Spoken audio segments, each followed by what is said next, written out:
At this pivotal time in humanity's evolution, we are beginning to remember our organic technology. A technology, when used correctly, can create an experience that the majority of people the world over want to live. It is time to use this technology consciously for our own benefit and healing, and no longer unconsciously for our own demise. We are divine creatures, creating both our own personal and our collective experience, moment to moment. We invite you to join us in the reawakening of this technology through experiment and experience the power to create and manifest. Become part of the 3%. The collective imagination.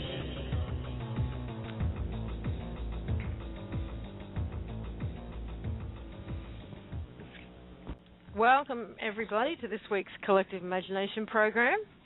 And I'm pleased to say that this week it's all about us.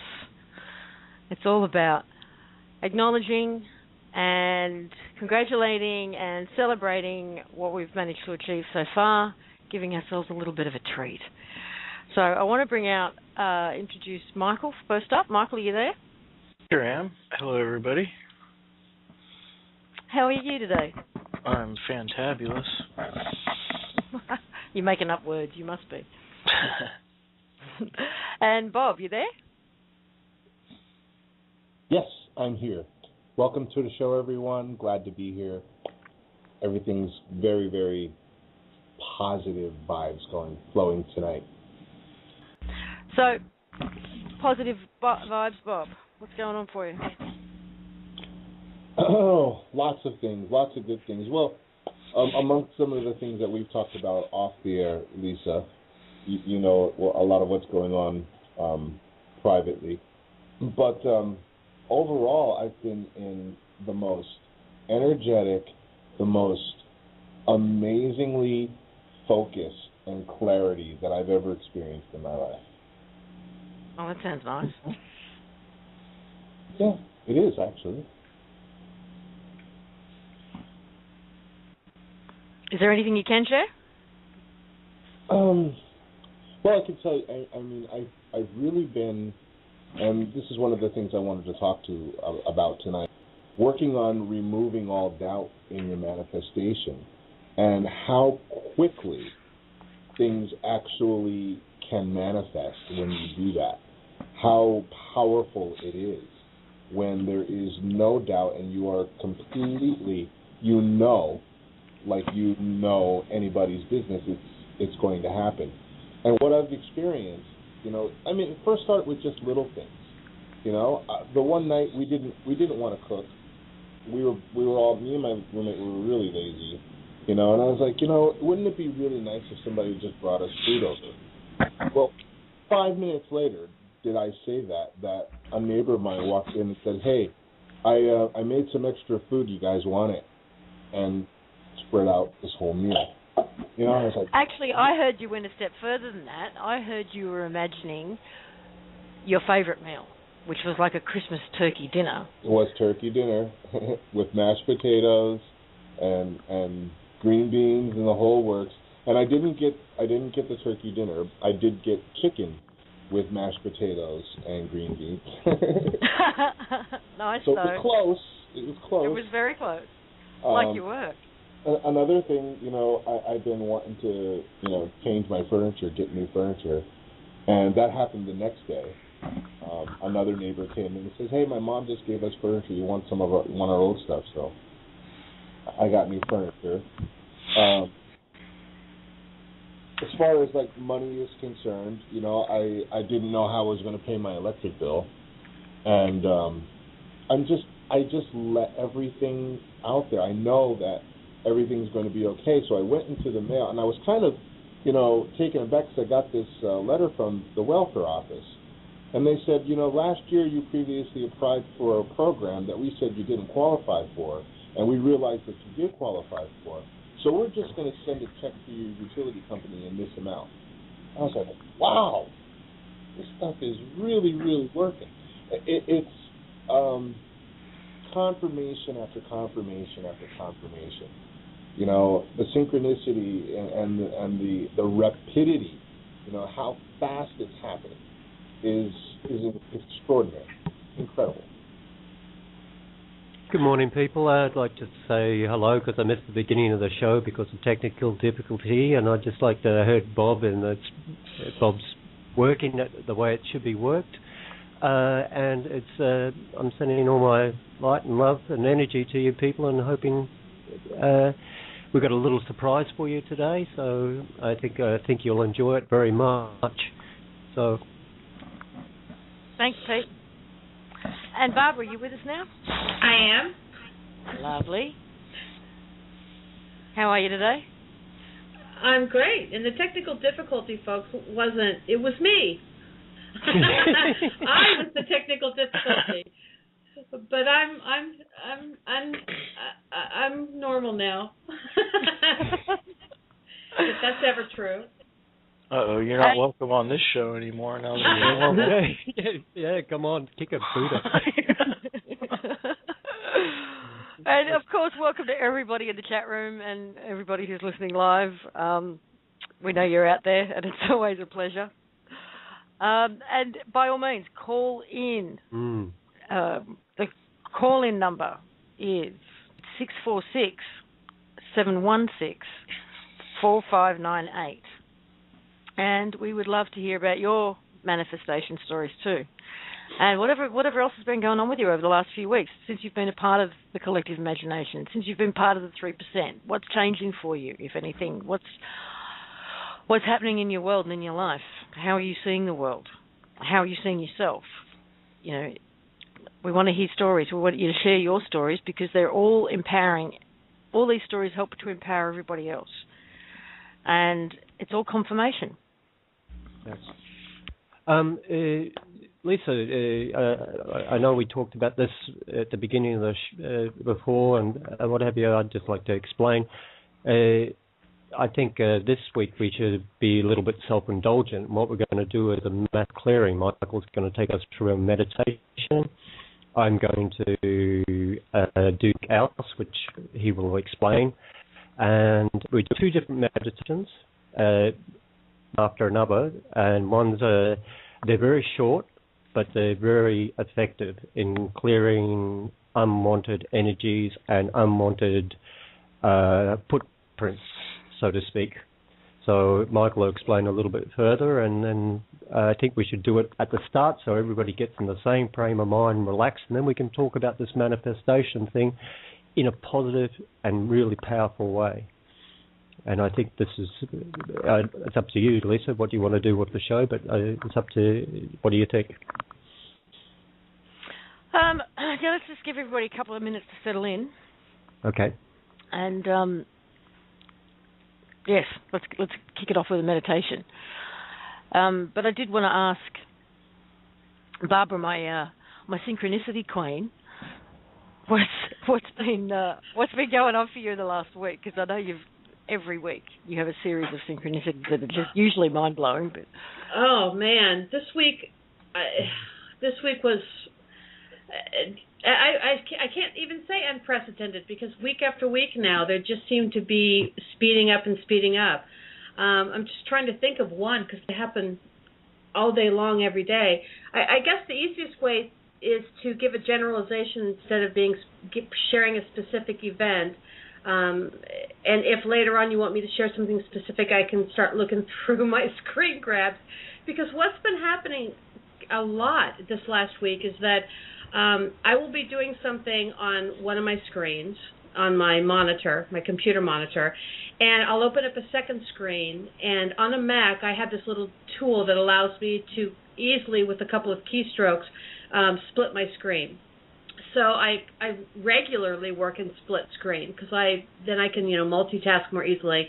And sometimes by multitask I mean watch Netflix on one side and work on the other one.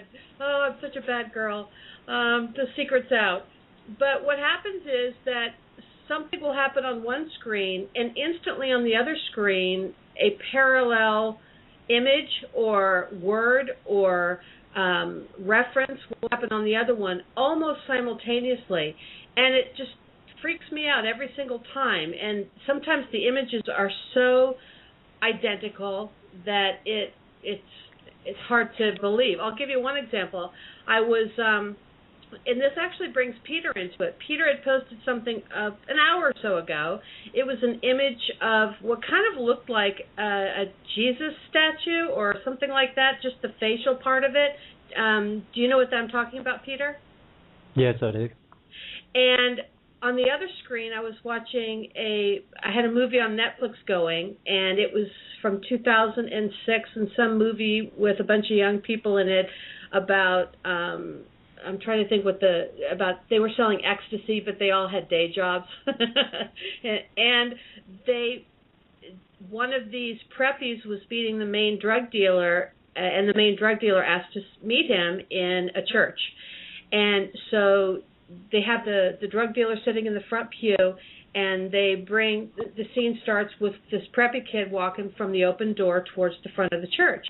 And at the instant that I'm looking through my Facebook and see this image on this one side that Peter had, on the other side, the movie showed almost an identical image of the drug dealer, the main guy, the one who was the supplier, I guess you could say, with his hand on his face in the exact, almost identical pose at the same time that I saw the image on the other side of my screen, and they just also happened to be in a church. So it doesn't mean anything except it's a really fun, cool coincidence, but they happen, rapid fire all day long. So I had a whole slew of those all week long, and my dreams have been exceedingly vivid. Are you still feeling like the observer in your dreams? Because you were going through that too, weren't you? Every dream is different. Sometimes in one night I'll have 2 or 3 dreams, and each one of them is a novel in and of itself. And sometimes I'm the observer, and sometimes I'm actually in the dream, and sometimes I'm in the body of a person, but I know that I'm not them. So anything from being completely away from it, watching it from a third-party point of view, to being inside the body of another person, to actually being the person, being in the dream as the other person and not really recognizing it's a dream. So I run the gamut, but they're so vivid, and they're so novelesque. Oh, it sounds like Barbara really needs to do the course now. Well, you guys are messing with me. I sent them a Facebook message last week because we had done the intentional meditation last week, where we used the mirrors, and the reflection of people who were lying would be caught in the lies, and there'd be more of that.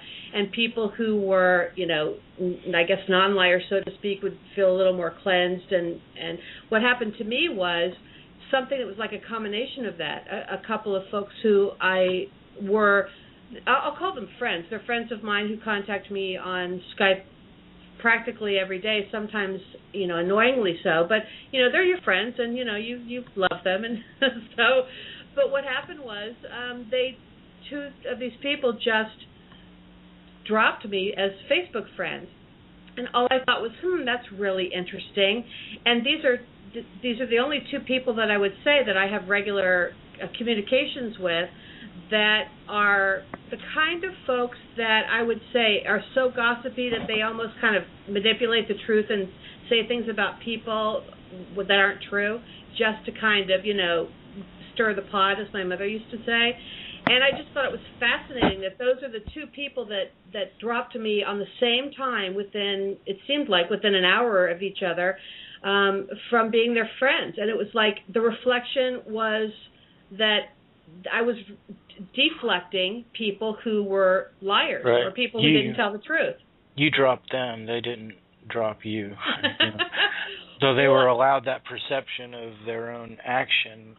As you take in more of your energy and stuff, you just naturally control the events around you. It's not like you have to focus on it; it just happens. And so the more you integrate your full self, the more you're just going to see that you're making things happen around you. And so with this goes a bit of responsibility, though. Like, you see things happening and you know that it's a part of you, whether conscious or unconscious, that's doing it. And these dreams where you become other people that aren't you, well, they are you. See, it's real easy for a person to study philosophy and understand that they might have past lives. And it's also easy to comprehend that you might have future lives. But this is a topic that hasn't been breached yet, is that you just might have simultaneous lives in this same exact time space. And a lot of us do. A lot of us have 10, 7, 12, 1,000, 30,000. I mean, and it's interesting number, Michael. Actually, I've got a couple of questions. Mm-hmm. I've got a backlog of interviews that I've done that haven't made it online yet. But one of them is with Chris Hales, not Chris Hales, I've done it again. Chris Thomas. Hi, Chris Hales, if you're out there listening. Chris Thomas, who's the guy from Wales who can read the Akashic. And he's got some amazing things to say, I have to tell you. And some of it's very much in alignment with what you guys are talking about in terms of this period of time is one of soul integration. It's about, that's what we're trying to do here. That's the human experiment, is to get the whole soul into the body. But one of the things he talks about is that we are being completely lied to about the population numbers on the planet. He said the official figures are that we're about 7 billion people, or just over. He said we're being completely lied to propagate the overpopulation meme out there, and that the planet can't sustain us, and that the true population, according to the Akashic records, peaked. Now I've got to remember the year that he said. It was either in the 90s or like 2003, at 7.4 billion, and it's been dropping rapidly ever since, and the current population is actually only about 3.8 billion. When you guys tap into the collective, can you get a sense of how many souls are here?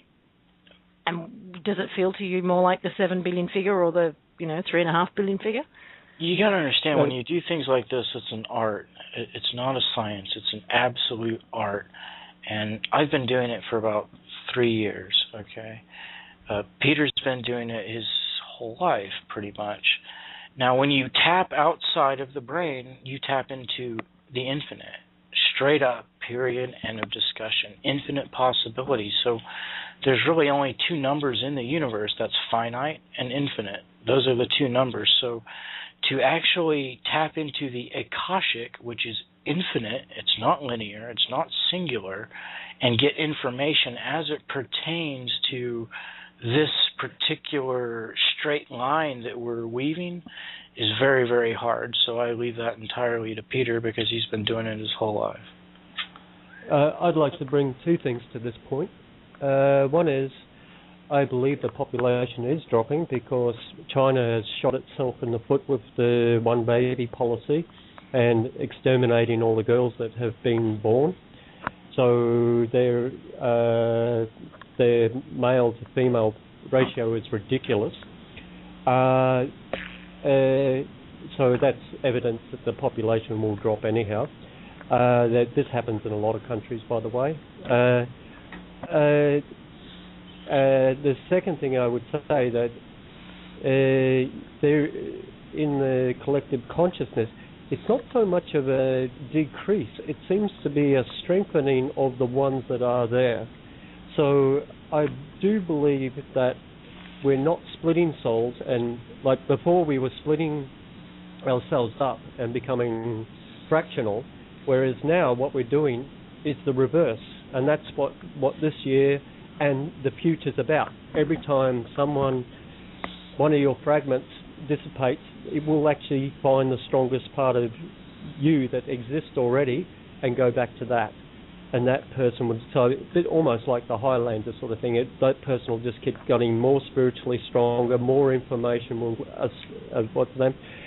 Once you attune to the collective consciousness, there's no breaking from it if you're really well in tune, like Bob's done and myself has done, and so on. It's sort of like a constant feed of information. Your flow rate is going up and back down all the time. So it's not a matter of doing concentration. I don't go into any meditations. I just get the answers straight away, so to speak. Okay, I'm just trying to bring what you're saying together with what Chris is saying, and it sounds quite a bit in alignment because but this is a technical question. In New Age speak, we all have a higher self, but when you're talking about this fragmentation, would one higher self then fragment itself into several incarnations on this planet? So yes. I would, if you and I could actually share a higher self. Yeah. Okay. So if what we've been going through is this process of fragmentation, then what Chris is saying could actually well be happening is that the population has dropped. We know that people are leaving the planet at an exponentially dramatic rate. Incredibly fast. And he's talking about soul integration as well. He's talking about bringing that higher self down into the body and having it all sort of join up. And this vessel is, the whole purpose of this vessel is to reach a point where it can actually hold the whole soul mass. That's what the human plan is, the human experiment is. So you're actually kind of both talking the same language. Yes. The only difference between him and me is I agree with everything he's saying about that. I believe this body that we have right now, we're actually, once we get fully tapped, we'll be able to literally project a brand new body for ourselves and inhabit it. And this body will just fade. Right. He's not just theoreticizing here. Him and I have both done it. I didn't want to scare people, Michael. Michael has. I thought, you know what? I hear about things like this. It gives me hope. I don't know why people are so easy to jump into fear, but I've had an out-of-body experience on this planet where I was physical, solid, and real, and on this planet, not a light realm, not a different realm, this realm. I know I'm asleep in my bed, yet I'm in a full, physical, perfected, ascended body in this world. And you've got interacting with that projected body. I'm sorry, say again? You've got other people interacting with that projected body. Yes. As far as they're concerned, you're there. Yes, yeah.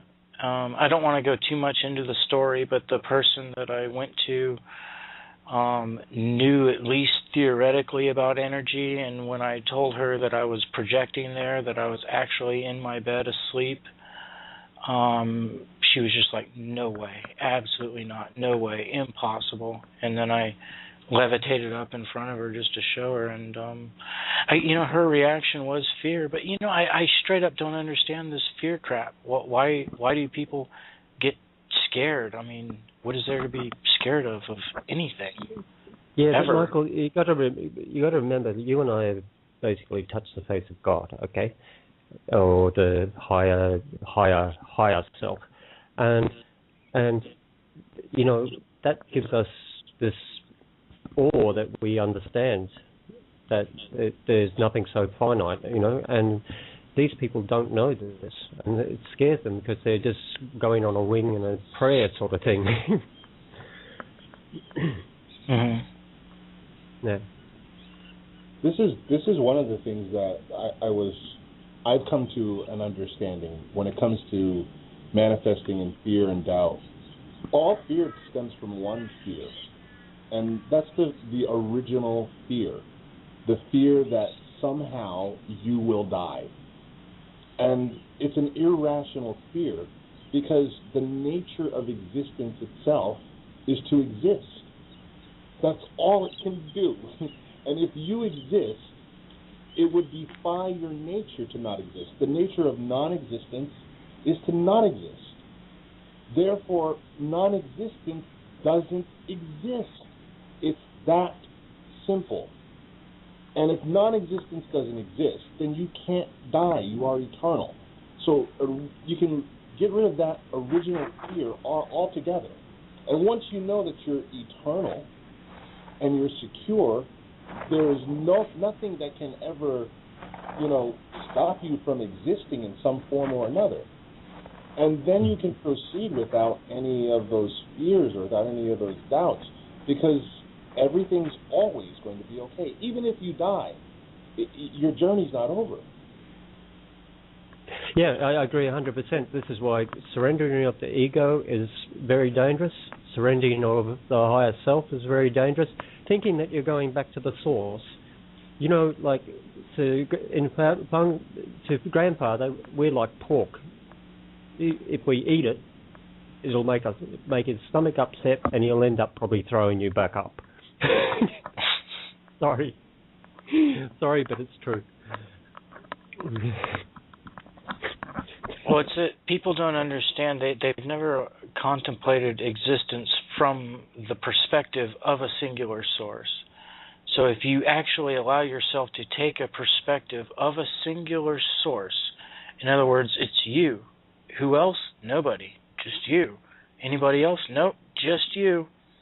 That's it. You, and that's it. So if you imagine that perspective, if you found a way to project or to break yourself into pieces and to give these pieces the ability to perceive themselves as being separate from you, then you would see that your greatest hope, your greatest dream would be that these pieces could become every bit like you and one day stand next to you, and then you would no longer be alone. So when people contemplate going back to the source, or a lot of sages and a lot of, I don't want to name any nationalities, but I think everybody can quickly cue into what I'm saying here, have perceived through their meditations that the only difference between themselves and God, the one, the absolute, is their ego. So what grand conclusion do they come to? All we got to do is kill the ego, and then we're God. But they don't know that they're actually spitting in the face of God when they think that way, because they're going contrary to the grand plan of one not being all alone anymore. So the whole idea is not to contract into oneness, or if you come from the point of the ego, which we all have, and we can't ever give up, believe me, it just doesn't happen. But you take your ego consciousness, you can't contract into oneness. In other words, you can't kill the part of yourself that's yourself to be one with everything, because then there's just one, and the multiplication, the actual creation is gone. There's only destruction. What you can do is you can expand the ego to be more encompassing. Like you can realize that you're more than just the you that you think you are, and then you just expand and expand from there. That's all I have to say about that. Same here. I've finished. I love that.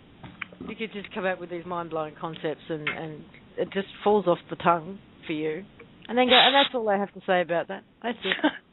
Yeah. Forrest Gump taught me that. Well, if you're ready to go ahead and get, I think we should get everybody relaxed after that. Well, I was just thinking maybe we should play a song first, just to so everyone can go and do what they need to do in order to come back and do the meditation. Okay, take 3 minutes and then we'll... Perfect. Telepathy. Actually, I needed the break. Okay. Good job. Thank you. All righty. See you in 3 minutes. All right, guys. 3.5. You got 3.5.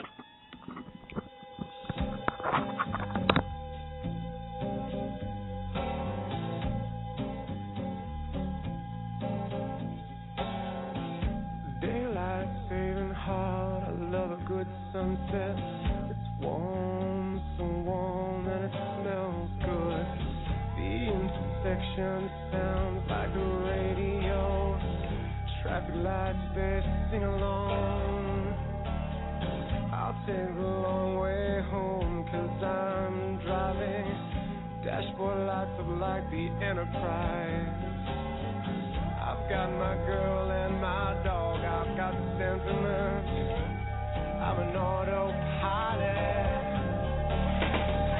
Get me up every time I feel it.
Okay, welcome back, everybody.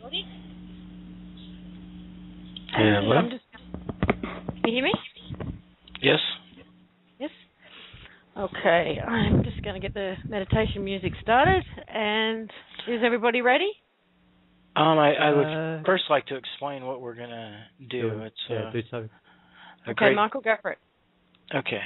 What we're going to do is we're going to expand everybody's soul mass.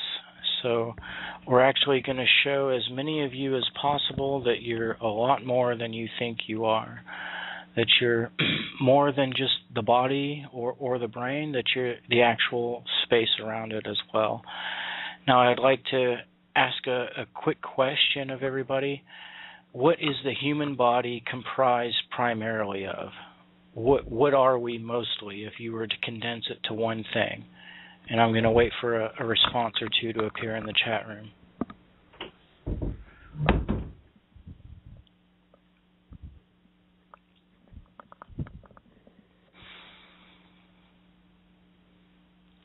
You seeing those? Okay, Barbara Hurry said space, and she's got it correctly. Now, as an energy master, I identified with so long with water, or I'm matter, or I'm light. But anybody that's understood the basics of science can know that you're empty space.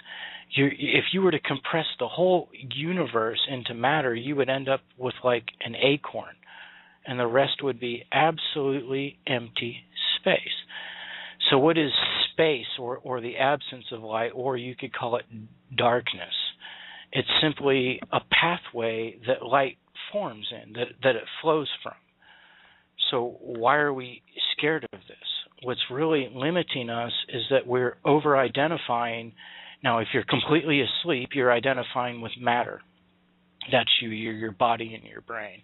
If you're a light worker or an energy worker, you've come to realize that you're vibration, you're light, which is a great next step. But the step past that is realizing that you're composed almost entirely, 99.9999999% empty space.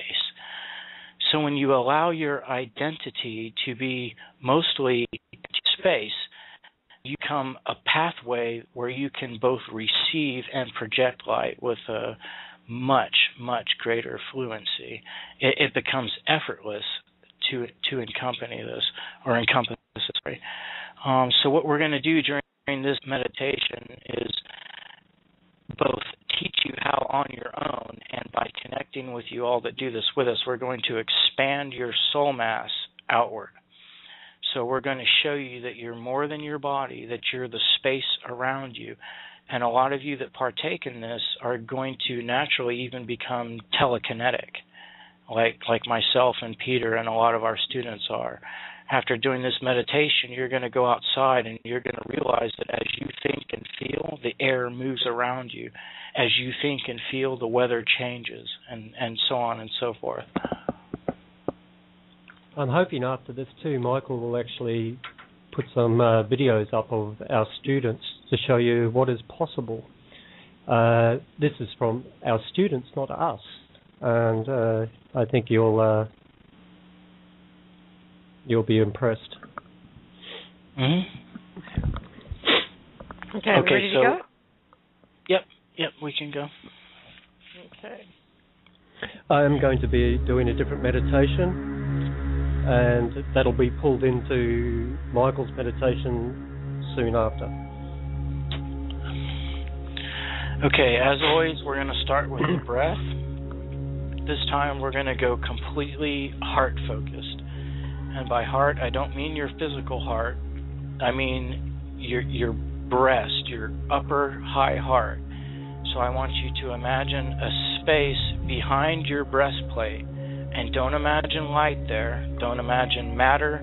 Don't imagine any color. I want you to summon in the very center of your high heart an absolute void. Nothing. A complete black, empty, endless vacuum sucking space. And begin to breathe in, slow and deliberate. Now, I felt a lot of you got that right away, just energy rushing around 360, just compacting to fill this empty space. because a natural law is that nature abhors a vacuum. So wherever you put an empty space, energy and light is going to rush in to fill it. So once again, empty space in the high heart. Breathe in, slow and deliberate.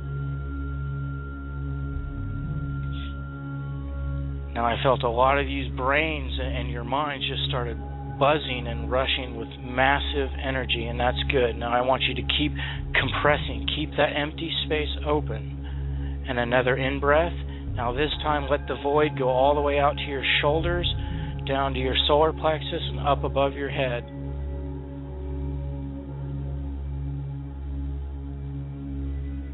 Now this time a lot of you felt like you were wiggling in and out of your body, which is great because you're expanding past the body at this point.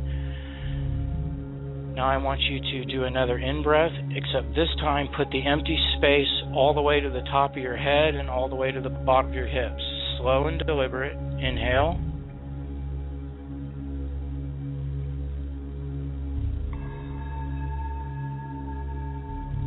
Great. Now a lot of you made it down to your knees and you felt your body go past spherically, past your shoulders, past your head. Okay, now the empty void space is going to be to the top of your head, to the bottom of your feet, and around yourself in a circumference spherically. Breathe in, slow and deliberate.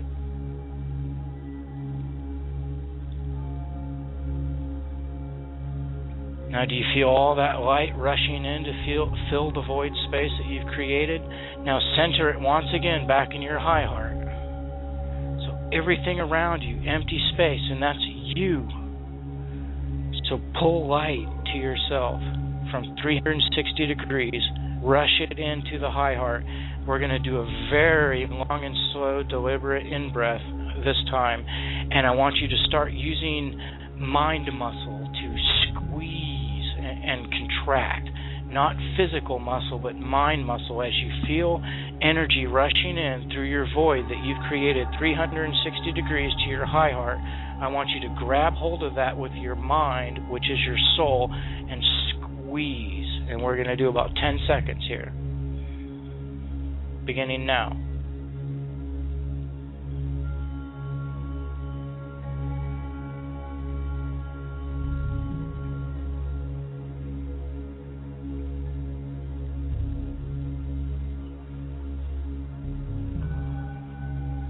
Now exhale. No focus on the exhale whatsoever. Now what we're going to do on this next in-breath is when we exhale, we're going to push all of this energy that we've contracted. We're going to slam it outward, putting full focus on the exhale and separate all of this energy, everything that we've ever thought we were, everything that we've ever identified ourselves with. We're going to exhale out from ourself. And Peter is helping you guys form now mentally a new sphere of light, which is going to come from above and rush in to fill this void. So all of your old light, all of your old matter, you're going to push away from yourself with force and velocity. I'm going to surround us with a mirror, and then Peter's going to allow new light to come in, and the mirror is going to keep the old light out. We're going to be in the in-breath now.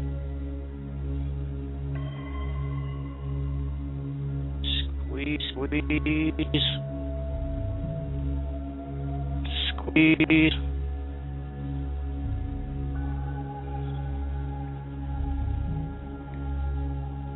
And now push it out. Peter, pull the light. Now put a mirror around yourself, facing outward. Good job. Okay, we're good.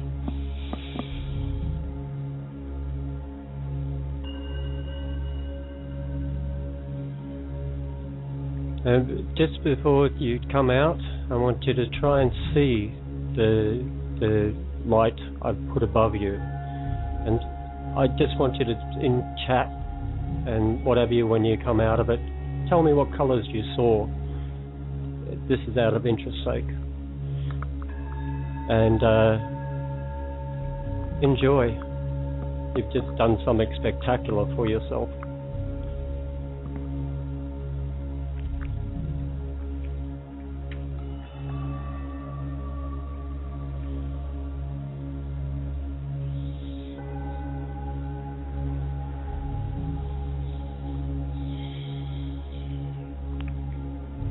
enjoy that light streaming into your body, pushing out, touching the mirrors, understanding the old energy, and just keep it there. Your soul mass is now doubled in size. You're constantly protected.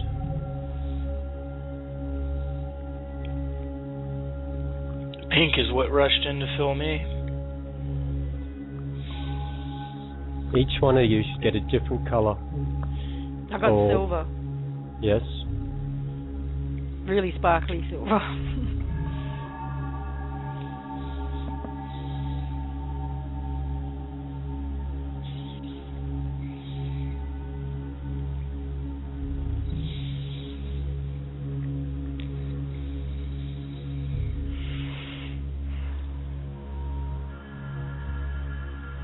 Okay, come back when you're ready, guys. See, the light that I created is what you absorb will be your choice, and so your higher self already knows what you need. And so, like silver is,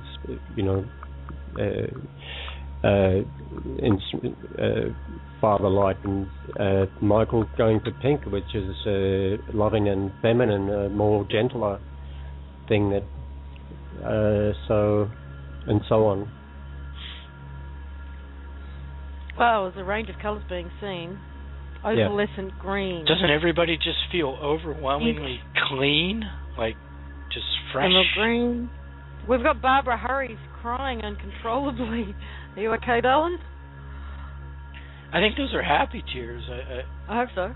That's what I'm feeling. Yes, she is, yes. Metallic purple, yeah, awesome. Really nice. I just tuned to Barbara, and that was just, give me more of that. I love it.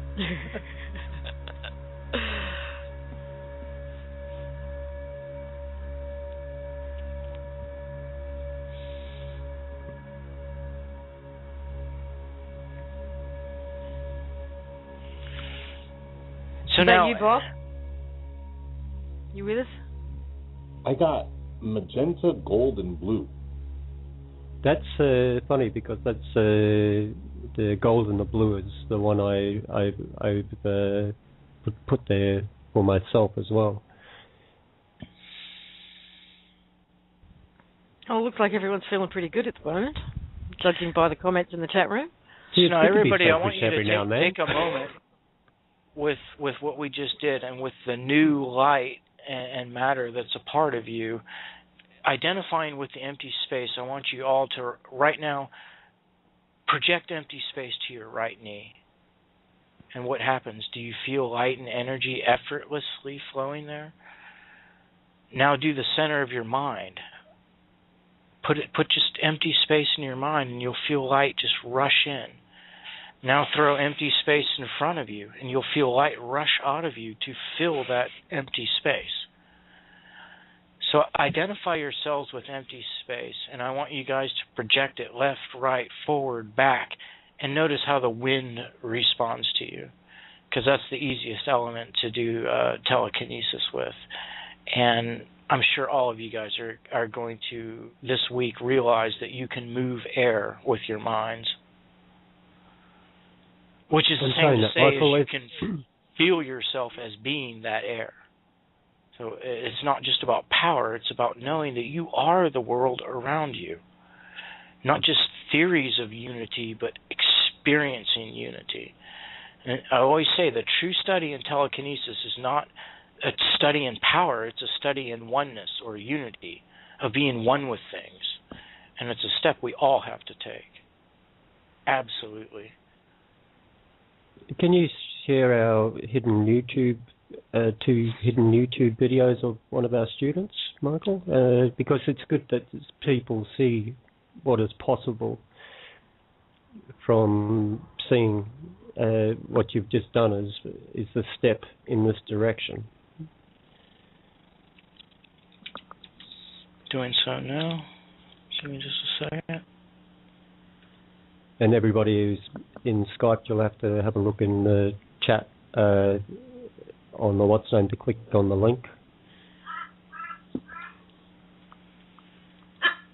What have you got in the background there, Pete? Birds, sorry. No, that's okay. I just couldn't identify what it was. I can't complain. I've usually got kookaburras and cockatoos and whatever in the background here. The problem with doing these meditations at the beginning of the show is that I'm then an airhead for the rest of it. Right. And Well, you come back. You come back after a while. Just an airhead for a little while.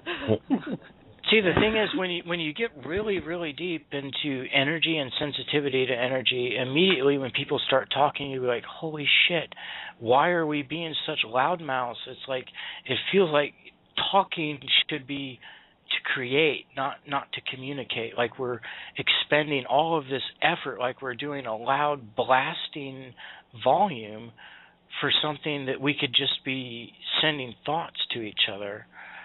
But it takes everybody getting on cue and deciding that there's more than this, that we really honestly all have to master energy. There's no other way that a change can come about. There's no magical date on a calendar, and believe me, I wish there was. I really do. But the individual, and each individual has to become sensitive and receptive to all that they're creating and doing right now. Because I swear to you guys, we create our weather. Every bit of it. No God, no extraterrestrial. I don't even believe in HAARP. I mean, you create your weather. We all do, based on our thoughts, our moods, our feelings, our emotions, our body movements. I mean, everything. We are absolutely and entirely the creators of this reality, and some of us more so than others, simply because during our life steps we've decided to, master energy. But and for those of you who have, come out of the religions and stuff, it's not too hard to imagine, if you think from the perspective of God being the singular, the one that started it all, that what would your greatest achievement be? It would be to make a sphere or a culture or a people who were separate from you, that could actually do their own thing independent of your will and become like you. So it's not blasphemy that I'm speaking. It's actually, I feel it right now. I mean, what the Creator wants. Do you feel that? I mean, one of the biggest problems I believe that people have is their inability to accept their own grandeur. And like you said, Michael, it's almost become blasphemous to consider yourself equal to God, to say, I am God. And that idea, that pattern of thinking will keep you from realizing your true potential. When Jesus walked the earth, according to the Bible tradition, he said, if you're looking for the Father, look no further. Look right here. Right. And this is not blasphemous. This is just so. If someone were to come up to you and just tell you the truth that you are all powerful, you have the ability to create reality. And you do that with your imagination every day. Every second that you look around your room, you're creating it. Every time you walk out into a park or into the forest, you see the sun shine, you're creating all of it in every second and every moment of your experience. So you're already doing it. You just don't realize you're doing it. Right. So everybody is, yeah. Once you realize that you're doing it, and it's what a lot of people are experiencing now, I liken to on the Truman Show. When Truman was finally starting to unravel that his whole life was a game show, he started to hear his own voice on the radio as he's speaking.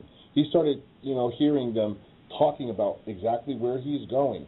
And this is the synchronicity that we're experiencing as we are starting to consciously create our reality. We're starting to put the pieces together, connecting the dots that, hey, I just thought that, and he just said that. That's a strange coincidence. And then all of a sudden, these coincidences just stop being coincidences.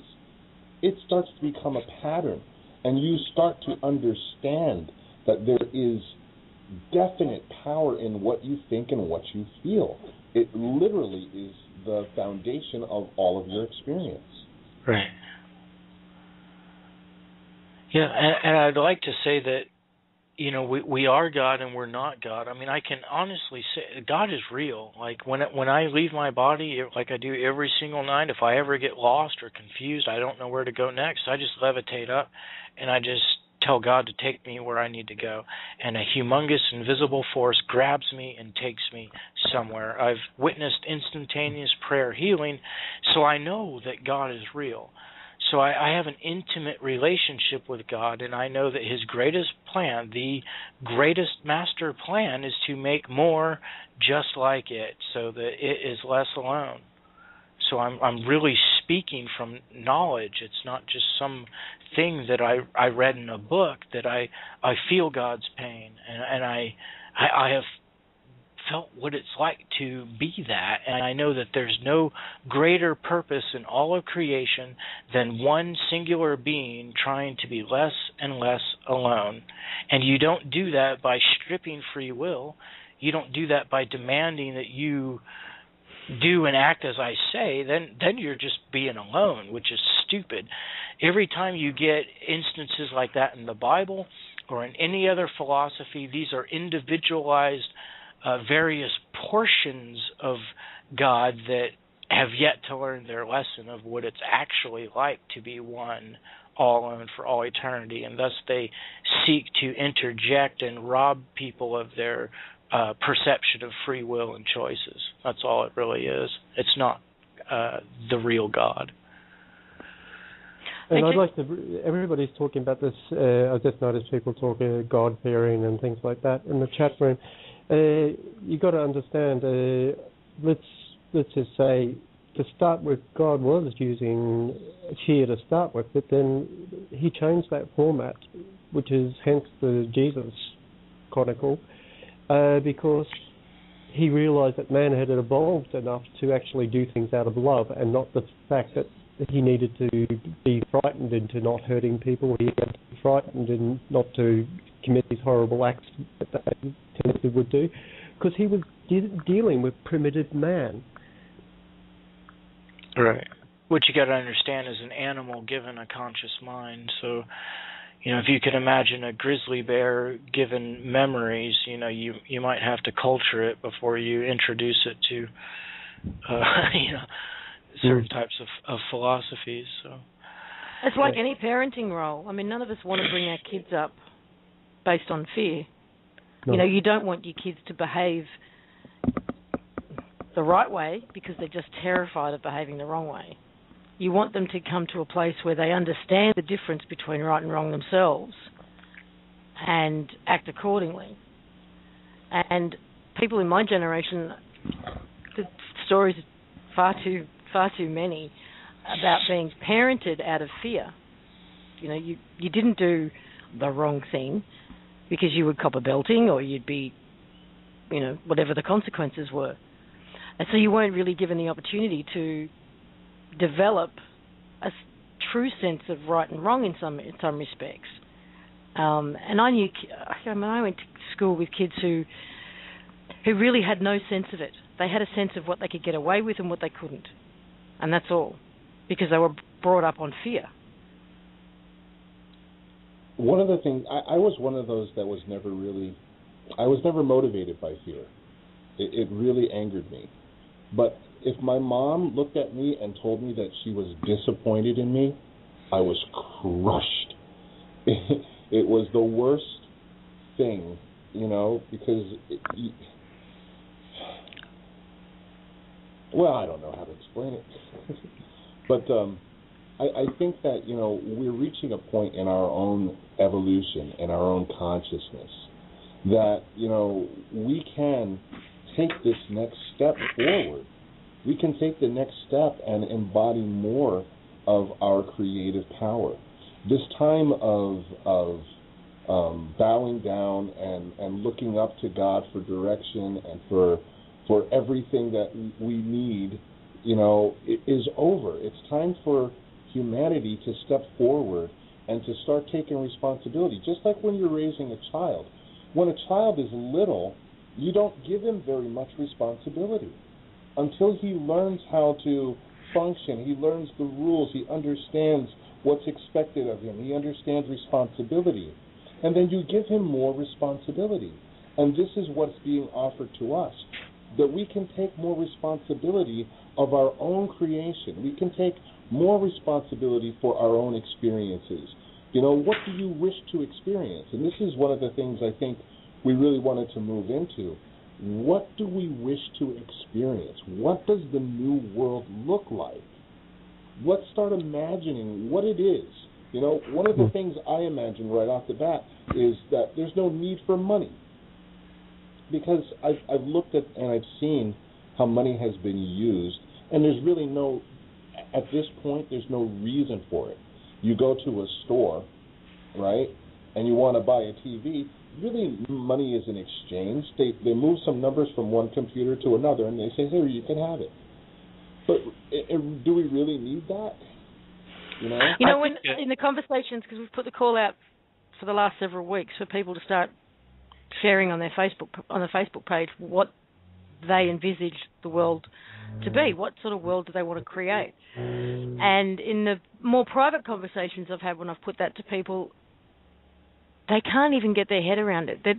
The freedom of mind to even go there is so new to them that they don't even know where to start. So I started reframing the question. I just started reframing talking to people who know about the Cabal and the Illuminati and the elite and the New World Order and all of that. If you're talking to those people, then I just started reframing the question as to, well, what does the world look like without them? What does the world look like without the psychopaths? And just take them out of the equation. What happens then? That's when they can start to think about, oh, I get it. Now I can see what we can. Oh, well, that moves the barriers to this, and this. Whether it's the freedom to invent and create and not have it suppressed. All of the things that the technologies that have been suppressed. Well, those can come out, and then what does that do? Well, that frees us up. We don't need to earn as much money to pay the bills So you can start the conversation, but even getting people to free their minds enough. I'm talking about ones who are not likely to be listening to the show, to free their minds enough to even start to imagine the kind of world they want to live in. Because they've spent their entire lives just trying to, not completely drown in the one they are living in. Well, understanding. Can I just say something for a split sec? I just want to, before the conversation disappears, it's really important. Did you hear me, Michael, or myself once use the masculine or the feminine when talking about God? We used the word it and energy. We didn't use masculine and feminine. We've got to stop categorizing things because categorizing things separates us. So we have to go. We have to just go energy. God said, He didn't say I am a man. He said I am who I am. That's all He said, or it said. Let's use the word it. And it brings me to a great point here that people think that love is an energy. And they also think that fear is an energy. Well, you're dead wrong. Love is not an energy. Fear is not an energy. Energy is neutral. How can you say that a wave is love or a wave is hate or a wave is fear? All energy is lighter or stronger or lighter or denser. So you're the fear, you're the love, not the energy. So what I teach is that you learn to interpret more things as love, because as creators, you're always seeking stronger amounts of energy to work with. The problem that we're in now, we encounter these stronger energies. We're not used to them. They almost seem like they could overwhelm us, so we call it fear, or we call it anger, or we call it all of these colorful words, but that's not the energy, that's you. A master can be thrown a thunderous wave of energy that most would call fear or aggression or hostility and go, thank you. If anything's ever been love, that's love. So you see, love is not an energy. Fear is not an energy. Fear and love are not the answers. Fearlessness is the answer, to be able to encompass any wave or vibration that's sent to you and say, I love that. That is perfect. You can take that then and use it for anything you wish. So instead of retreating when you feel super strong energies, be it from God or a vibration or the earth or from another person, instead of castrating those energies and retreating to a light, tinkly little vibe and saying, there, now I'm comfortable, I'm back in love, you can instead embrace and accept that and say, it's all love. Yeah. I didn't mean to pull you up, like Warrior. I just thought it was really important that it was really good that you brought that up, and I can see by your what you're saying now, you got it 100%, which I'm very happy about. Thank you very much. And yes, vibrations are love, fear, and so on, and that's what Michael's saying too. So we've got to start going, okay, there's one thing, there's a pure source. This was the beginning source. This is the map we're working on. We got to encounter. She's saying love and fear have different vibrational frequencies, and that's not true. Yeah. Your interpretation of those different frequencies are the love and the fear. Energy is neutral. You're the what about passive or active? I'm sorry? What about in terms of passive and active? Explain further how you're relating that. Well, we often sort of interpret a passive as feminine and an active as masculine. So is it just our interpretation? The energy itself or the frequency is neutral, or can the energy be passive? Passive is to let a vibration flow through you and be just as it is. Active is to let a vibration go through you, to claim it, and then to shape it or to change it. So again, the passive and active is still your interpretation or your response to it. Mm-hmm. Now, we actually have a caller. I just want to see if they want to listen in or if they have something to say. But go ahead, Bob. You speak first. I liken it to each wave of vibration. If you could think of it like this, it's a blank page. It literally is a blank page. You see these as experiences. You get to write on that page whatever it is you think that this experience or what you perceive it to be. And it seems as though that throughout the ages, we've been just drawing some horrible, nightmarish pictures over things that are just happening. And what's happening is just something that's happening. It doesn't have to be good or bad. It's all in your interpretation of it. Right. And I use this illustration over and over again, about the man who buys a horse, and everybody said it was a good thing, and the horse runs away. Everybody said it was a bad thing. Horse comes back with 20 men following. Everybody said it was a good thing. Well, was it good or was it bad? Since one thing led to the other. And it's we ascribe, this event. Oh, how terrible. People think about, I lost my job. It was such a horrible thing. Well, why? You hated that job anyway. And if you didn't lose that job, you wouldn't be able to get the new one that's coming around the corner. So why curse the event, and call it negative when all it is just something that's happening? Well, this brings us back to 9/11. I know this is, again, controversial, but here's a perceived horrific event. Some of the outcomes from that have been rather positive in terms of it woke more people up than any other event. So, do we thank the souls who participated on that day in whatever form, whether by leaving the planet or participating in this thing coming off in the first place? Oh, be careful, Lisa.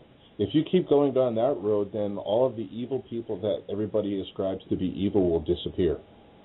And then we won't be able to have fun anymore.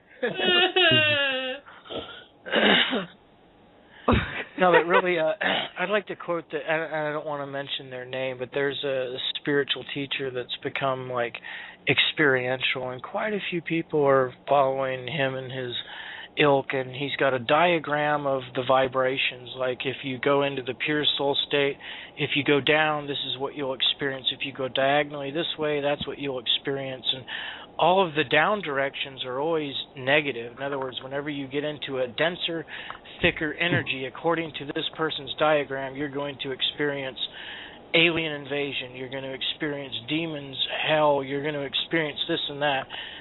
Peter and I can both tell you right now that you can go down and experience paradise and a greater level of freedom than you've ever known, because you're just opened up to a thicker, greater version of your own self. So you're the fear and the love. The energy's neutral. It's up to you. All right, I'm just going to bring out our caller. Area code 409. Just to let you know you're... Hi. Who are we speaking with? Hi. Yeah, my name's Alan. Hey, Alan. How you doing? And I'm doing all right. How are you guys doing? Doing good. Thank you guys for all of your sharing and for all the meditations and everything that you guys do on here. It's really a breath of fresh air. You're welcome. I live in Thanks, man. I live in Texas. Alan Bailey. How you doing, buddy? Doing good, man. Doing good. I live in Texas, and I just wanted to share this because last week I missed the show, the live show. But the next day, I actually had an experience at work before I came back and listened to the show afterwards, and just had all these weird synchronicities hit me all at once from the experience that I had that day at work. Now, like I said, I live in Texas, and I work in sort of an industrial sales type office, and I had a couple of guys come in that morning, and they were just speaking with a lot of really negative energy, negative terms, bomb the Middle East, blah blah, all this stuff, and the more energy that they were throwing at me, the more disturbed and the more angry I became in my spirit. And instead of quashing that in my heart, I usually have to watch my mouth, because if you're familiar with any of my postings online, you know I don't hold back. So I tend to mute myself, but at that point I was just feeling such a surge of energy that I had to turn it out. So I ended up speaking up, and I let a free flow. I let myself go into this free flow, this controlled free flow of counteracting these really disgusting notions that these guys were throwing out. I'm also a veteran, so when you talk about life, like you want to vote someone's family to go overseas to kill an entire apartment complex full of a different type of people that you just happen to have, issues with because of Fox News, that really, really irks me. Yeah. So I just started talking to these people. Well, you're talking from a point of media frenzy, and you're talking about people who are being whipped up to a media frenzy, and you really have no idea when you're talking about going to bomb an entire country about the people on the ground who are actually there. And I experienced that kind of stuff when I was in Europe. People talk about Americans, Muslim people talk about Americans the same way. Well, when I got through with this free flow, counteracting all these arguments, one of the people immediately recognized what was going on, and he changed his entire tack. And all of a sudden, the entire energy in the office became light and positive. Right. And it left me shaken to my core and buzzing with this energy I was not aware was possible. And right. Even after the meditation tonight, I felt like I was my skin was sort of smoldering from about 2 millimeters above the surface of my skin. Awesome. And and that's what I was feeling that day.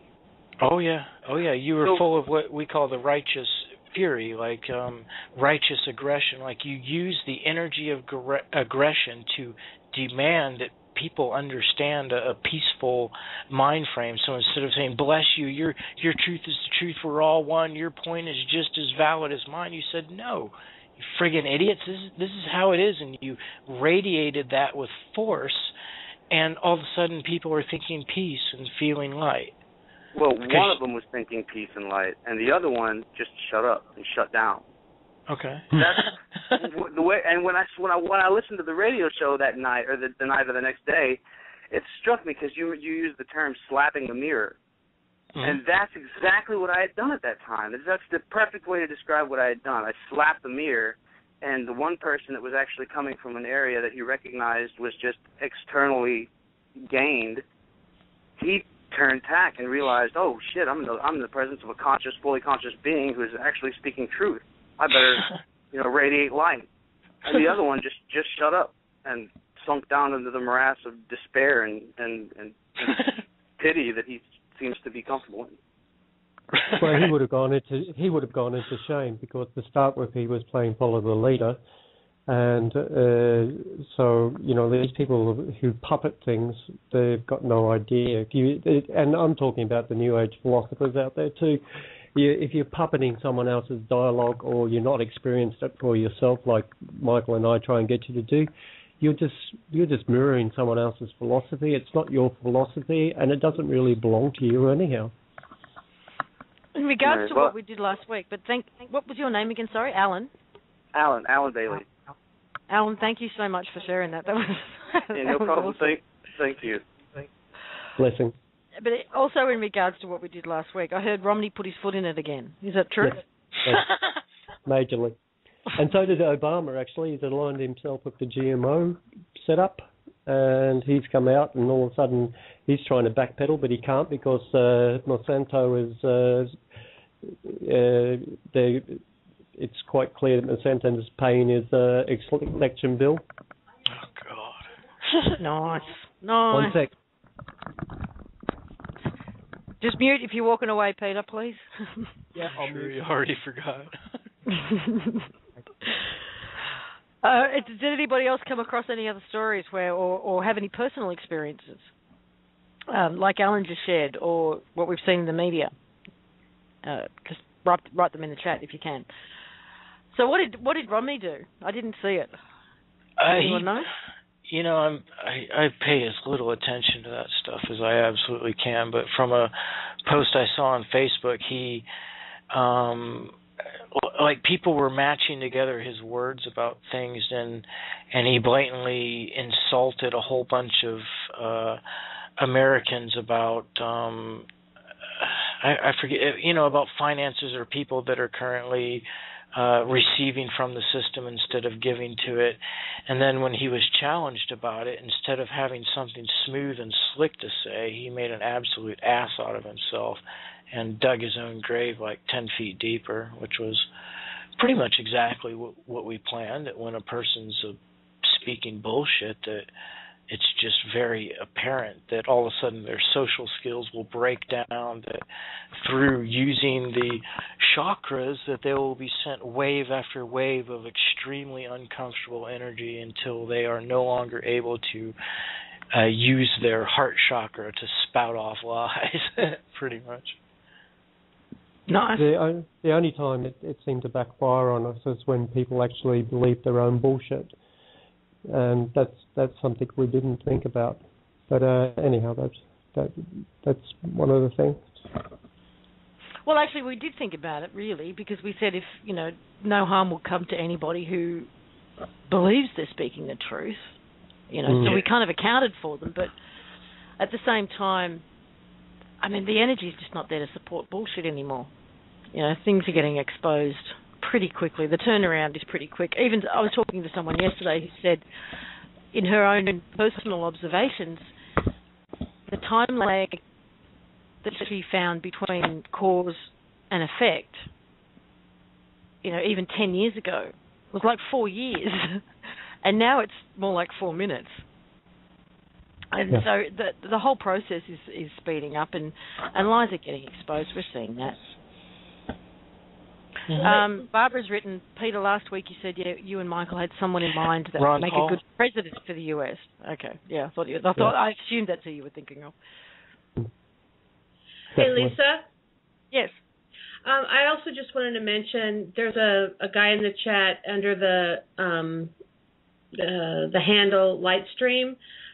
That's Mel Mentor, and Mel has a show on Sunday nights, and they actually did talk about all of the lies and deception that the running candidates are purporting, and they did it at length with Danian. Danian was the guest on the show, Danian Brinkley, and they showed a lot of clips by a guy named Gary Johnson, who I think is a libertarian, who I had no idea there was even anyone by that name running because I'm so out of the loop. But and I see that Mel's just typed in there, we do have a third choice for President Gary Johnson. He makes sense, and that would be a vote in the right direction. But it was just another indicator for me that there are people out there, talking as we were, trying to reflect again some of the lies and the deception that are being purported out there. And they did it for a 2-hour show. So, Mel, are you in a position to call in? Oh, hang on, he may have. Let's have a look. Area code 206, is that you, Mel?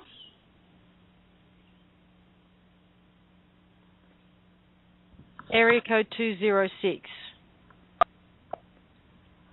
This is not. This is Julian. Oh, hey, Julian. How are you? Well, I'm doing great. I had some trouble with the meditation because I was driving home and I couldn't help but still get involved in it. And, you didn't cut an accident, did you? I drove in the far right lane, that's for sure. Coasting around me. And my question is, was there a far right lane? Some cases there was, but yeah, people were passing me quite a bit. I was looking for a shoulder to pull over because I was feeling it even though I was not getting that deep in my breath and whatnot. In fact, I ended up having a bit of a headache afterwards because I feel like I didn't really get to go through it all. But I did see yellow light. That definitely showed up. That was really that's the right color. Crazy. And they weren't coming towards you in an oncoming car. No. Yeah. Maybe you need to put out a warning before we do these meditations. If you are driving a car or using heavy machinery, yeah. Please usually stop. the meditations are later in the show, so I wasn't foreseeing that. Oh. Sorry, we caught you off guard. You guys can continue what you're on a tangent. I do want to share, but I'll hold for a minute. Oh no, but go ahead, please share. Hey guys, I need a 5-minute break. I'll be right back though. Okay. Hang Okay, that's good because I'm going to talk about him. Okay. Yeah, while you're waiting, go ahead.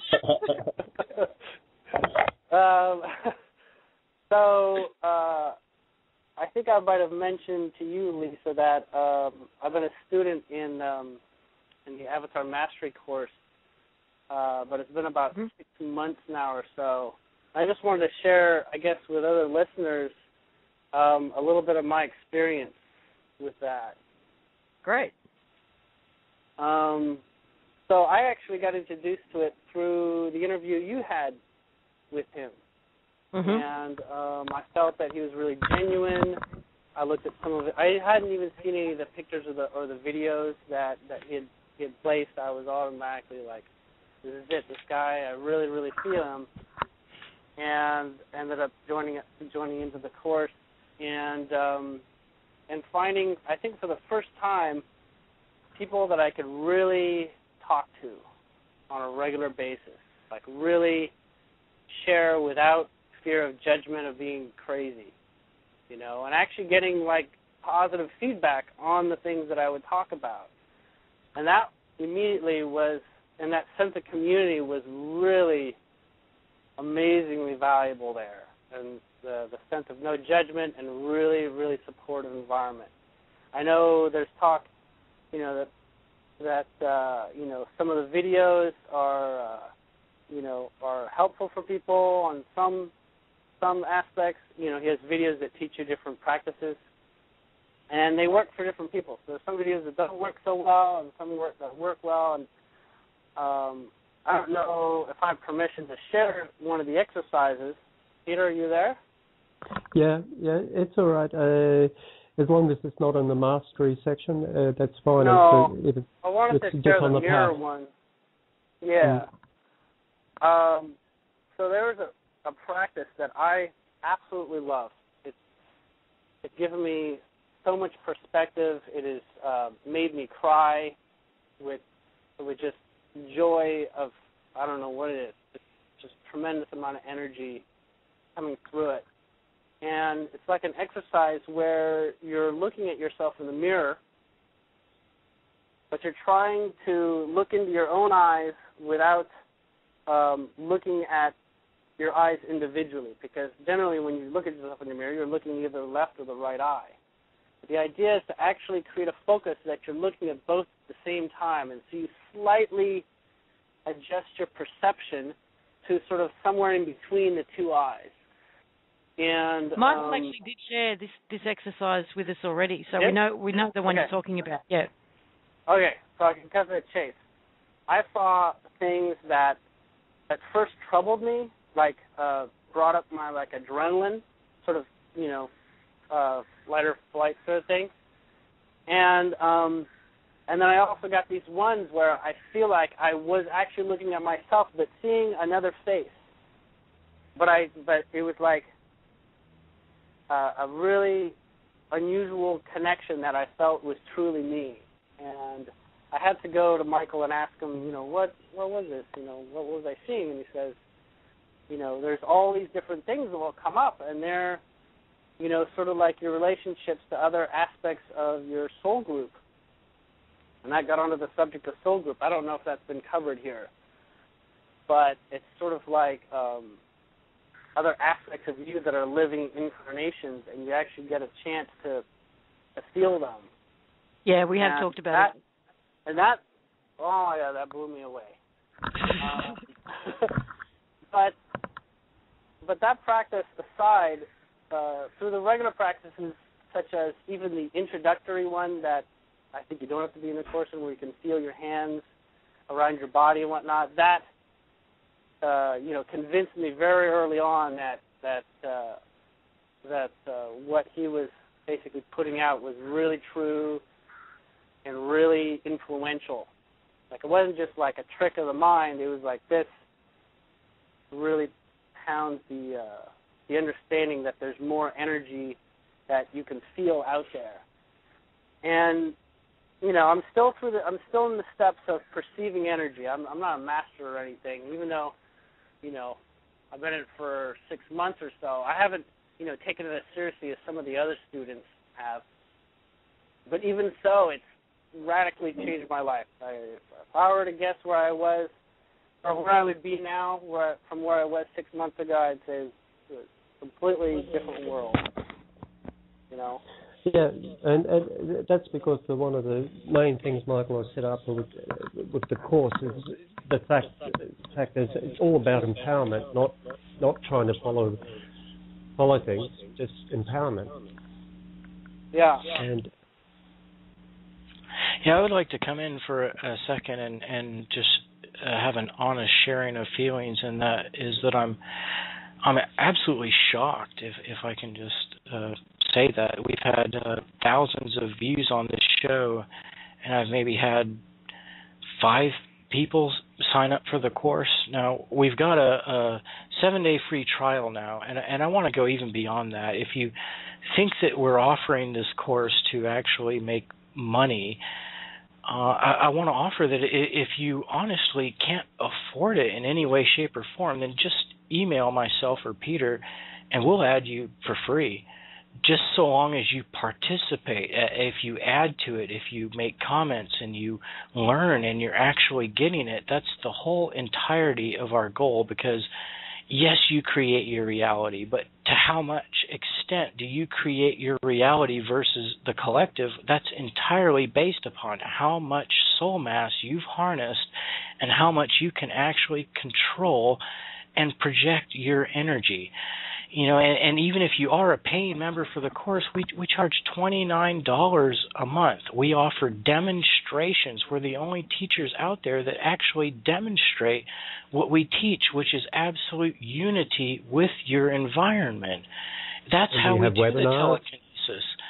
We have a weekly webinar that we do every week where some of these teachers that are just supposedly channeling beings that will tell you what your future is, they charge, $200 for one webinar? We've got a webinar every single week covering all the topics of the lessons where you learn how to be a creator yourself. So I want to eliminate money from the equation. If any of you listening have a sincere interest in being an energy master, yet the $29 a month, and I understand we're in a tight economy. If that's the case, just let us know. Send us an email. And as long as you participate and you're sincere, we'll cover that for you, because your testimony will go out. You will master energy. You will come to the consciousness that we're at, and that's going to be a part in itself. And all we're trying to do is be able to be free while we do this. Obviously, it would not be in humanity's best interest if we had to work at McDonald's and teach you guys in our spare time, because we're there for live answering of all questions every single day and once a week via voice. I mean, we're there for you guys. And as we grow in numbers, and we've got 300 students so far, we're not going to be getting rich off of this. For every 200 or 300 students that comes, we're going to pull another master teacher out of the group for people that get it, and they're going to be on the payroll, so to speak, to further it. So there's always going to be a level of personalized instruction. No one singular person getting rich off of this. This is completely because Peter, myself, and some of our students are fully multidimensional. We have lives in other places that are every bit as rich as this. But we're Michael trying and to I have a master plan as well, which is one we want to set up an institute, and we also want to set up not so much a separate society, but like a commune style thing where people can come, stay, learn energy, or come and do different things and teach kids basic energy and things like that, so they can become like Harry Potter and all that sort of thing, and just allow this creative aspect of the energy work to come out in people. Sorry, I just had Michael and Peter's Hogwarts. Sorry. Actually, a lot of people have seen that. A lot of people that I haven't even known have emailed me. They've said that they've woken up in their dream time and they were a part of an academy that was teaching full magic with the kids, with the crystal kids. That's what I was one of those. I know you were. And it's because it's something we're forming. We are apart from time and space. Peter and I and some of our students, when we close our eyes, we go into the grand picture of things, and we're completely free of time and space. And we're setting things up to create a magical Earth, pretty much. But what we can do in the immediate future, within a year or two, if we can just get enough people in, is we can make a physical location where enough energy masters get together. Now, Peter, him and I together, we can do this ourselves. And we've had experience doing such with energy masters not even at our level. We can create a fifth-dimensional pocket within this third-dimensional reality. In other words, we can have a physical location where once you come into our sphere, then you're in infinite possibility. You're in infinite reality. You are ascended, yet you're still occupying, in a way, the same type of space as Earth. But to come inside of this sphere is to experience something completely different, and I mean infinite possibility. I want to come. I want to come. The first one we're going to set up will be in Norway. Hey, we actually do have Mel. Mel's called in, and for Mel. those who weren't or haven't listened to our show with Dannion Brinkley, Mel is actually Dannion's cousin. And works very closely with Dannion, and has shared some amazing experiences with Dannion. Mel, you're live. Good evening. You guys are doing an awesome job. Really enjoying the show tonight. One thing Dannion and I was talking about, and let me start off with this preface. First of all, I don't like politics. Second of all, I don't like computers, but yet I'm in the computer business because you need to know your enemy and what's coming at you. And so the computer is really the downfall when we don't keep notes and books and all of that stuff, because if the grid goes down, we're screwed, guys. Now, politics. The problem is most Americans like me have most of their life not given a crap. I was raised a Republican. We had a split family. We never voted a straight ticket. We voted for whoever was right. And so just because I was a Republican didn't mean that I towed that line. I agree with the old philosophy. The problem is there's a bunch of idiots and payola. As long as you've got lobbyists and people like that in Washington, you can't go there and be honest unless your name's Ron Paul. I mean, corruption is rampant. Here's, to put it mildly, Mitt Romney scares the holy crap out of me. Yeah. Obama is even worse. And because, first of all, he hasn't done anything that he's really promised us. Right. He got a Nobel Peace Prize, and yet we are in 6 more wars. And then on top of that, the health care mandate bill is really not good for us if you start reading the pages. And this is something that Danny and I have spent quite a bit of time. And when you realize this is something that takes control of your life, your total control of your life. Now, you guys are talking about consciousness tonight and energy and this God energy. Well, the United States government, in its manuals to children in teaching classes, it teaches that any child that believes in a supreme being has mental issues. An adult in this country that believes in a supreme issue, according to the United States government, is they're crazy, and that's the actual word that they use. But the bottom line is everyone has sold us out, and we heard over and over the other night and other people saying, I'm not going to vote. I'm going to protest and not vote. Uh-huh. Well, the Vegas odd makers and all of them, they love this. The politicians love this because they anticipate only about 70 million people in America is going to actually vote, which means they have better control of what the mechanism and how it operates. So if you really want to protest, vote. Vote for Gary Johnson. He's the third-party alternative. The Green Party, the Constitution Party, and a number of other groups, splinter groups, are all backing Gary Johnson. We went through the show for 2 hours playing clips. And first of all, he's not a businessman and he's not a lawyer. He was a handyman. And he was a handyman that was so successful, he built a company with over 1,000 employees. He became governor of New Mexico, and when he left after 2 terms as governor, they had a surplus of over $1 billion. He's into environmental issues in supporting education. The system we got now is insane. And to teach our kids the craziness that they're teaching them, and there's no pride. And if you have a pride in your particular country, then you are somewhat racist. And those are things that just doesn't fit. It fits an agenda that they have created. Legalization of marijuana, he supports it. Pharmaceutical issues, he supports it. IRS, he wants to abolish it. It doesn't make sense why we have an agency that are collecting taxes in this country, and this is something we talked about in the show the other night, that is a Puerto Rican corporation. Is that amazing? It's amazing how few people know that. It is a Puerto Rican corporation, and they are using a Delaware address with the Department of Treasury. So what we're saying is, if you have a protest vote, if you are disenfranchised with your party, then vote for Gary Johnson.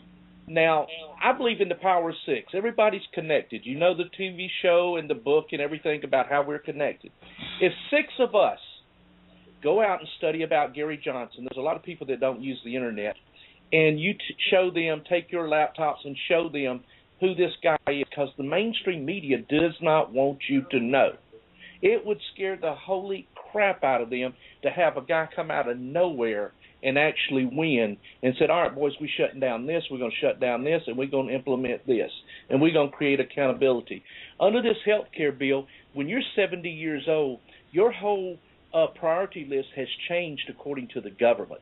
That's really scary. And I don't know how many veterans, I heard a veteran in there that was talking earlier. Under this health care plan, Obama plans to do away with the VA system. So all these promises that our veterans has made, all these sacrifices and limbs blown, that's a crock of crap, because then they fall under the Obamacare program. And guys, and then he wants the chip implant, and that scares the crap out of me too, because and Daniel was talking about, and this is something he wrote about, and I remember back in the 70s when he talked to me about these things, I thought he was friggin' nuts. And he was sitting there with notebook after notebook taking notes and writing these things, and like Chernobyl and all. And we're just sitting there. I mean, I'm amazed at how many of these things that he saw on the other side that has actually happened. This chip has been designed, and it is cyanide-based. So when the government decides it is your time or you are too costly for the medical system, all it takes is someone punching your number, and you no longer exist. Doesn't really matter, though, to an energy master. Peter and I and others, we already have full control over electronics. We can go out of our body and manipulate them any way we choose to. So if that even does happen, then we can make it a very positive thing. Hey, we're all beings of light. We're all energy, and that I understand. But here again, we have a responsibility to Mother Earth. We have a responsibility to these creatures. This little girl over here sitting on this perch, I love her. I would defend her with my life, and yet she's a bird. And I understand fully what you're saying.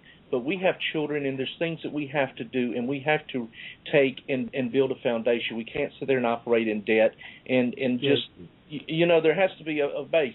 So you have to get someone in there that doesn't have fear, trust me, because the most dangerous place for a president in the United States is White House. The first thing they do is they use a screening room, show what happened with Kennedy and all the rest that didn't follow orders, and then leave them a little pile of money and walk out. Now, which one are you going to take, death or money? That's what I get with Obama, that he's a very first told the story.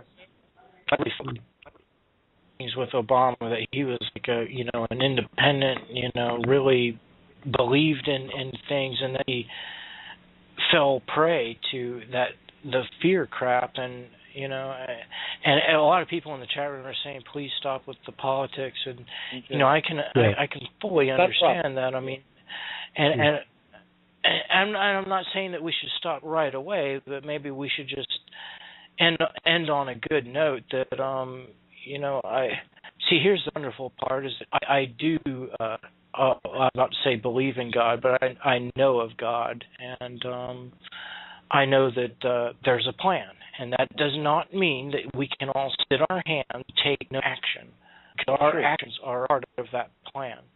Well, I don't think we're going to get the magic world that we want just overnight. There's a transition here. We have to go through a transition phase, and part of that will be cleaning up politics, cleaning up government, and maybe we will get to the point where it doesn't exist in anything that recognises its current form. But it's going to go through a process. And the first step is going to have to be getting somebody in that seat and in the seat of the role of leadership in every country. There you go. That's true. And we need presidents that don't want to be president. We need presidents that never even wanted to be president. We need people that were pretty much forced to it. There you go, sir. You have been assimilated. You have been the chosen one. You are the new president, and all we want is Joe the plumber in the White House. Yeah, that's the one. We need leaders who are not the CEOs of private corporations. There you go. Hey, Mel. Yes, ma'am. I was one of the reasons that I was hoping that you'd call in was that last week we did a collective intent, and it had to do with maybe Michael could explain it better, but it had to do with us setting up a scenario where if someone, such as a politician, lies, that it actually bounces back off of them and becomes public, and then it's kind of shown for who they are.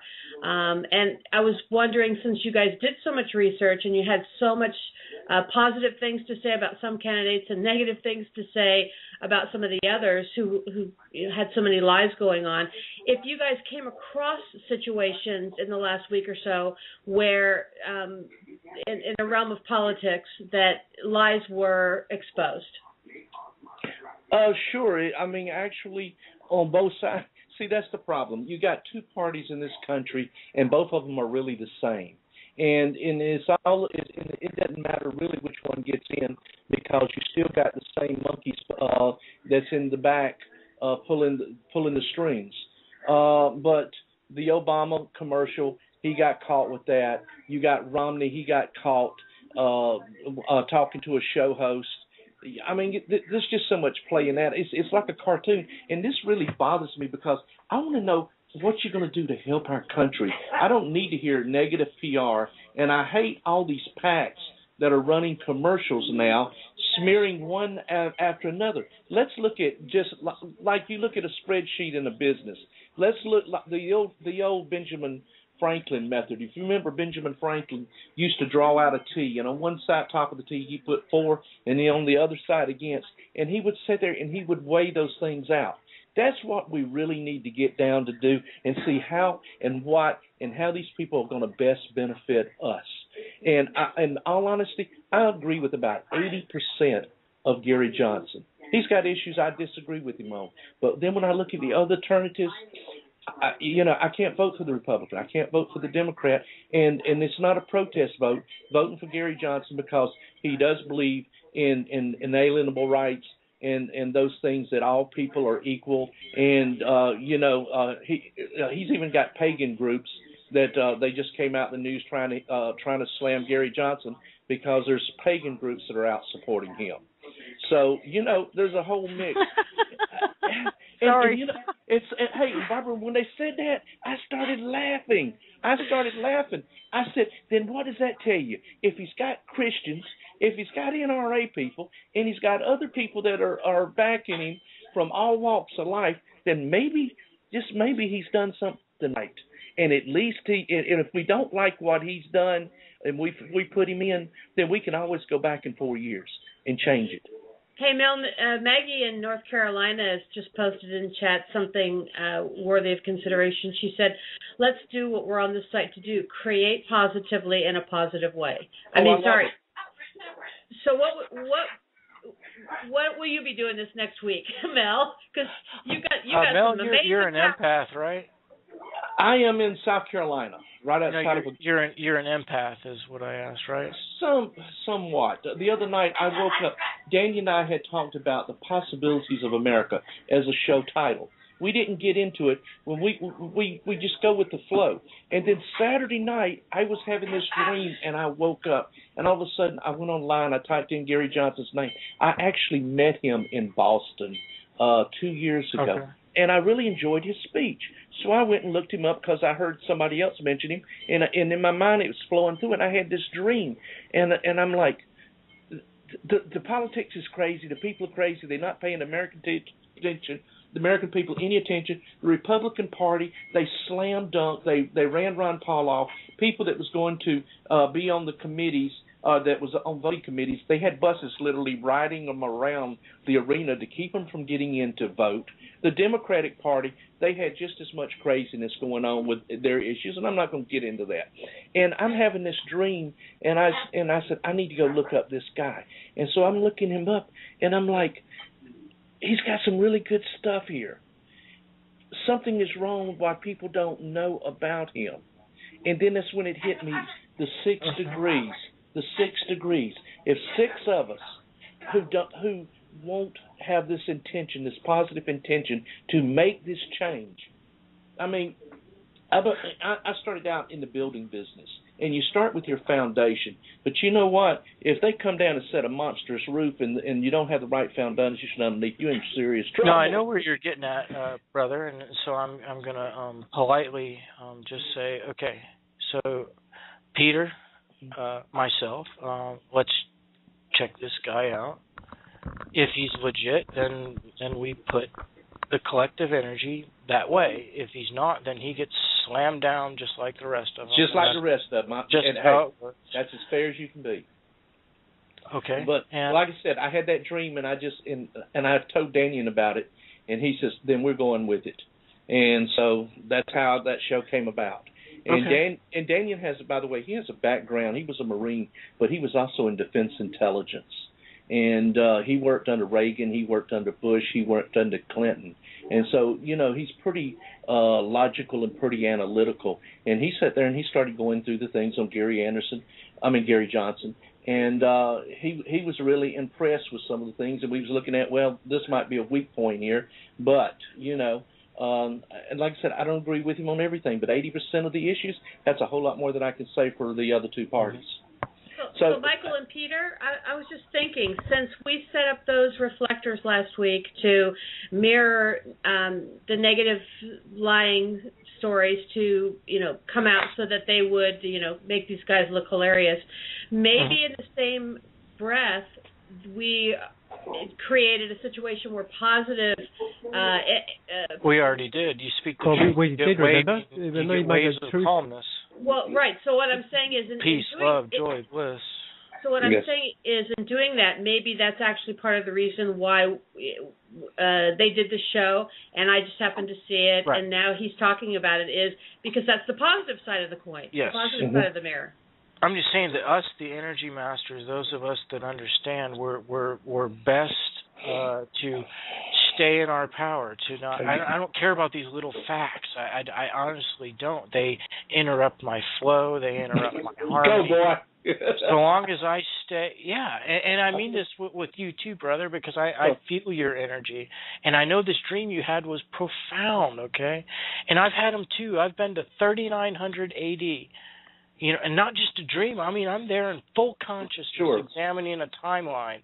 So if everybody thinks the world ends in whatever, no, it doesn't. Bullshit. But this one, there was a great robotic war, okay? Like, people learned how to take what Peter and I teach about orbiting, and they learned how to go inside of mechanical robots, wage war on each other. They destroyed the Earth. Everybody gets knocked back into the Stone Age, blah, blah, blah. And I woke up and saying, great. Now that I've had that experience, I'm not going to create that timeline. Thank you. And so, a sense of like, Yeah. I know that when you see a future that sucks, it means the reason you saw that is not because it's going to happen. It's because you don't want it to happen. And so now that you've seen it, you've faced it, you've integrated it, so we can now just, and I really want to get this to you, brother, because you have super powerful energy, just like Daniel. So, I'm with nice. You even sound so much like Daniel. Yeah, they're soulful. Well, actually, thank you. That's interesting. A few years back, I was at Daniel's house, and I answered the phone, and it was Steven Seagal calling, and I talked to him for about 4 or 5 minutes because I knew what we were talking about. And finally, he paused and he stopped. And there's a nickname that they call me from when we was down in Mexico, and there was someone that couldn't pronounce my name. And Steven stopped for a second, and he said, "Is this Mr. Mebane?" And I started laughing. He said, "Damn it, you did it again." So, you can so easily guess because I can't. If the inflection, everything's there. Well, it's just that southernness in us boys, So we put Daniel on a plane yesterday, and he's gone back to the real world, as we call it. He's over in the office with the hospice program, and he's getting ready to start a cruise. And that's up on our website too. I think there's only Sunday night there was only 4 tickets left on this Carnival cruise, and they're going down to some of the Mayan temples and all of that stuff. And it's 7 days with Daniel on a ship. That's pretty cool, guys. So, but then I've got to hang out with the fool for about 25 or 30 years.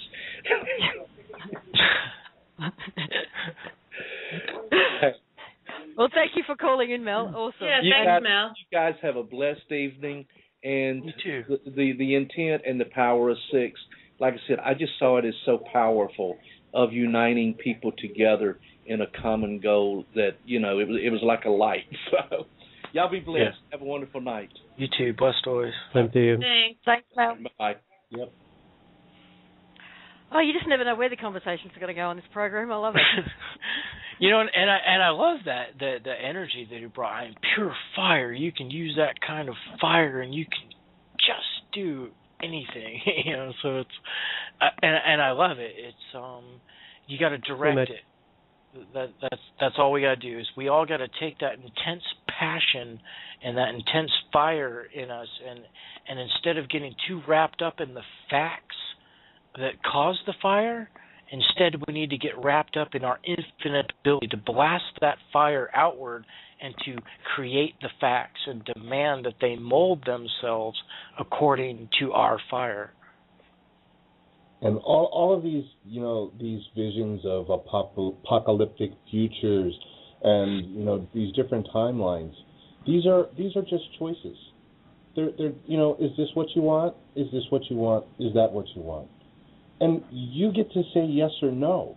And it's that simple. When you focus on something and you go, oh, I'm going to resist it, I'm going to fight, this future, you're only giving energy to that future. It's just forget about it. It's done. Say no, and be done with it. And that's what I've been trying to teach intensely about using aggression to create positivity. So you get these facts or this input from the seemingly external world, and it fills you with fire. Boom, this, boom, that's wrong, boom, boom, boom, boom. And if you hold that inside and think you just need to accept it, well, you're just closing up all of that wonderful, massive, awesome, volcanic energy that you have stored when you could just slam it outward and go, I demand peace. I demand enlightenment. I demand a world in harmony and unity with nature, with the animals, with each other, no color, no race. Boom! And I demand this, and I will accept nothing less. That's what you do with the fire when it's inside. What we don't agree with as energy masters is a lot of this philosophy, and I don't want to label it. Everybody knows where it comes from. That's bad. That's wrong. You should just be feeling the love. You should just accept everything. Just say, just accept, just flow. It gets nowhere. Millions upon millions of these types of philosophers are meditating every day for peace and change, and guess what? Their monasteries get burned, they get thrown out, and now they're lighting themselves on fire in the middle of the street.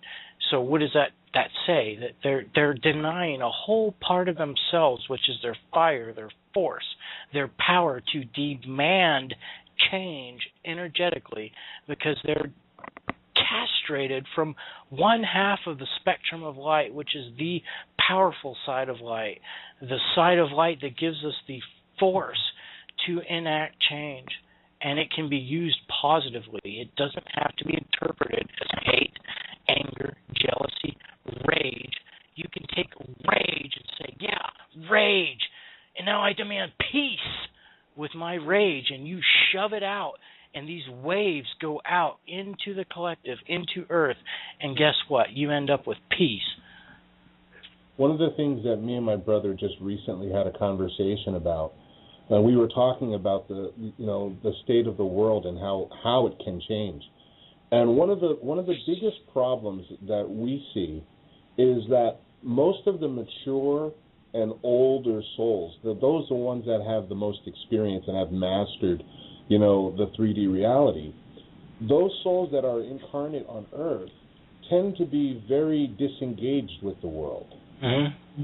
And it's that disengagement with the world that because the world desperately needs these mature and old souls to engage.